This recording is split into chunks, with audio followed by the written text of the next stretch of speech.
In this video, we're going to talk about decimals. What are they, and how do you do math with them? Decimals are basically fractions. Decimals are another way to write fractions. They represent parts of a whole. So for example, 0.5 is the same as 1/2. The difference is fractions can be divided up into any number of equal pieces. Decimals can only be divided up into powers of 10. Powers of 10, what's that?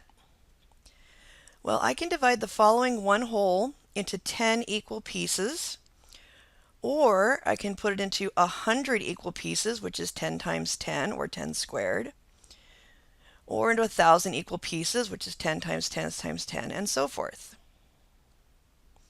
This is because we are based on the base 10 number system. That's our counting system. So our decimal places are based on our base 10 number system. Let's start by reviewing the name of our whole number places. So as you can see here, in red I have our ones. And then after our ones, you can see we go to the tens, hundreds, and then we go to the thousands. So after 100 we have 1,000ths, 10,000ths, 100,000ths, then a millions. We got a 1 million, 10 million, 100 million, and so forth. And we started though with our one whole at the bottom. Now let's take it the other way. Let's look at the decimal places. So if you look over here to the left, you will see our ones place. That's our one whole from the previous table. To the right of that one whole now is our decimal point. And as we start counting to the right of the decimal point, you'll notice that we start with tenths. We don't start with once because we cannot divide a whole into a bunch of once. It's just one whole. So here we divide it into 10, hundredths, thousandths, 10,000ths, 100,000ths, millionths. You can see it's the same basic pattern as we had before, except at the end of the words you will see THS to represent that it's a fractional piece. So if I was just looking at these first two numbers here in my place columns, you would see that I have 2 tenths, if that was as far as I was going to read, which is the equivalent of 2 over 10. If I wanted to read the number that went this far, 2 to the 3, I'd have 23 hundredths, which is written 23 over 100. Now let's say that I want to go all the way to here. 2, 3, 4, 3 decimal places. That's 234 thousandths. And that's how we need to read them. We will now talk about adding or subtracting decimals. Now with fractions, remember, we could not add unless each number was divided into the same number of equal pieces. In other words, we had to have the same denominator. The same goes with decimals. So let's start by reviewing a fraction example. Here is 1/5 plus 7/10. And I used our numerical equivalent in picture form as we did before, just to kind of show you how this works. So now we have 1/5 plus 7/10. They don't have the same denominator. So now we're going to take our 1/5 and we're going to change the denominator to 10.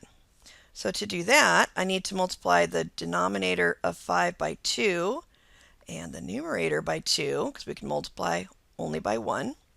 And that gives me 2 tenths, and now plus 7 tenths. And in my picture, I've drawn now my 1/5 of the top is now into 2 tenths. Equivalent fraction. Let's continue. Now I simply add 2 plus 7, and I get 9 tenths. Now let's take a look at that with decimals. So we have 0.5 plus 0.17, which is 5 tenths plus 17 hundredths. I need these to also have the same place value, which means the last digits in both have to be in the same location. If I add a 0 after my 5, I'm going to get 50 hundredths. So now I have 50 hundredths and 17 hundredths. I can add them together. So when learning to add decimals, we teach that you want to line up your decimal places when you're doing the column method. So here you can see I have my 0.50, put the decimal point underneath, and lined up my 17 underneath. So now I just add normally. 7 plus 0 is 7. 1 plus 5 is 6. So the answer is 67 hundredths. Now with decimals, we don't worry about reducing because we want them in our base 10 number system. Now let's do the same thing with subtraction. This is 8/10 minus 65 hundredths. So I need to have the same place value again. So I'm going to add a 0 after the 8 and I get 80 hundredths. So now I have 80 hundredths minus 65 hundredths. So again, I'm going to line up our decimal points as I subtract them in column form, just like we did with whole numbers. So first I take 5 from 0, which I can't do. So I'm going to borrow from the 8, which leaves 7. And I bring that whole one over, and that's 10 minus 5 is 5. 6 from 7 now is 1. So my answer is 15 hundredths. Let's talk about multiplying decimals. With fractions, we didn't need to have them with the same denominator. So decimals do not need to be in the same place value. So in multiplying decimals, we simply line them up, ignoring the decimals, and multiply just like we did with whole numbers. So here we have 0.05 times 23. So I simply went through and multiplied through. Start 3 times 5 is 15, carry the 1. 3 times 4 was 12 plus 1 is 13, which I brought down the 3, carry the 1, and 1 plus 0 is 1. So 135. Now I'm going to start in the tens column. So we add our 0 here. We start with 2 times 5. That becomes 10. I bring down the 0. Again, carry the 1. 2 times 4 is 8. 8 plus 1 is 9. So I put that place value here. 2 times 0 is 0. And now I add them straight down. I bring down 5, 3, 1 plus 9 is 10. So I have 1035. But we do need to keep in mind that there were originally 5 places after the decimal point. So that means once I get my 1035, I'm going to take my decimal from the far right, and I'm going to move it over 5 places. And you'll notice to get 5 places, I had to go 1 extra from the number. So I'm going to fill that in with a 0. So my answer is, in this case, 0.01035. This becomes 1,035 hundred thousandths. Now this might make a little more sense. Let's go ahead and show in fraction form here. Now when I put these in fraction form, we can see I have 45 thousandths, 23 hundredths. Multiply straight across, I get 1,035 on the top, but 100,000 on the bottom. So I get the same number decimal wise, 1,035 hundred thousandths. Now let's start with decimal division. Before I do the actual process, I want to show you something that might help you understand why we do what we do with division of decimals. So let's take a look at this problem as a fraction. 0.3 or 3/10 divided by 15 hundredths. And if I write it in my format here, you'll see that I'm writing it with my divisor 0.15, my dividend 0.3. Now in fraction form that looks like this. 3/10 divided by 15 hundredths would equal 3/10 times 100 over 15 because division is multiplied by the reciprocal. Now if I were to cross cancel, so let's go ahead and take a look at my 10 and my 100. Here's 10 divided by 10 is 1. 100 divided by 10 is 10.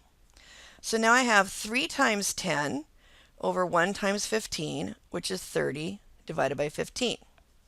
So with our decimal division, you will see that we took our 0.15 And we started here. We moved our decimal point over 2 places in order to get a 15, because we really can only divide really by whole numbers, just from a logic point of view. So my point 3 was here, so I had to move it also 2 places. So I end up getting 15 into 30. So that's basically where our process comes from and why it works out that when we divide decimals, we have to take that into account. So here's another one where again I have 0.2 divided into 56.8. I need to divide by whole numbers, so I move the decimal point to the 2 on the other side to make it a whole number 2. But I have to do the same thing here and bring it over to the other side of 8. So when I do my division, I'm basically putting my decimal point here, and now I'm going to treat it like whole number division, but that's where my decimal point will land if I have to go past that. So we need to do that in order to keep our problem the same. If I move it once in the divisor, once in the dividend. So taking a look at the problem, now I just do long division. So I just took my 2 into 5 and got 2. 2 times 2 was 4. We subtracted 4 and we get 1. Bring down the 6, that's 16. 2 times 8 is 16. Bring that down and subtract it. We get a remainder of 0. We still have the number 8, so we have to pull that down also. 2 goes into 8 4 times, so we bring down and subtract 8. We get a remainder of 0. So that tells me that 0.2 into 56.8 is equal to 284.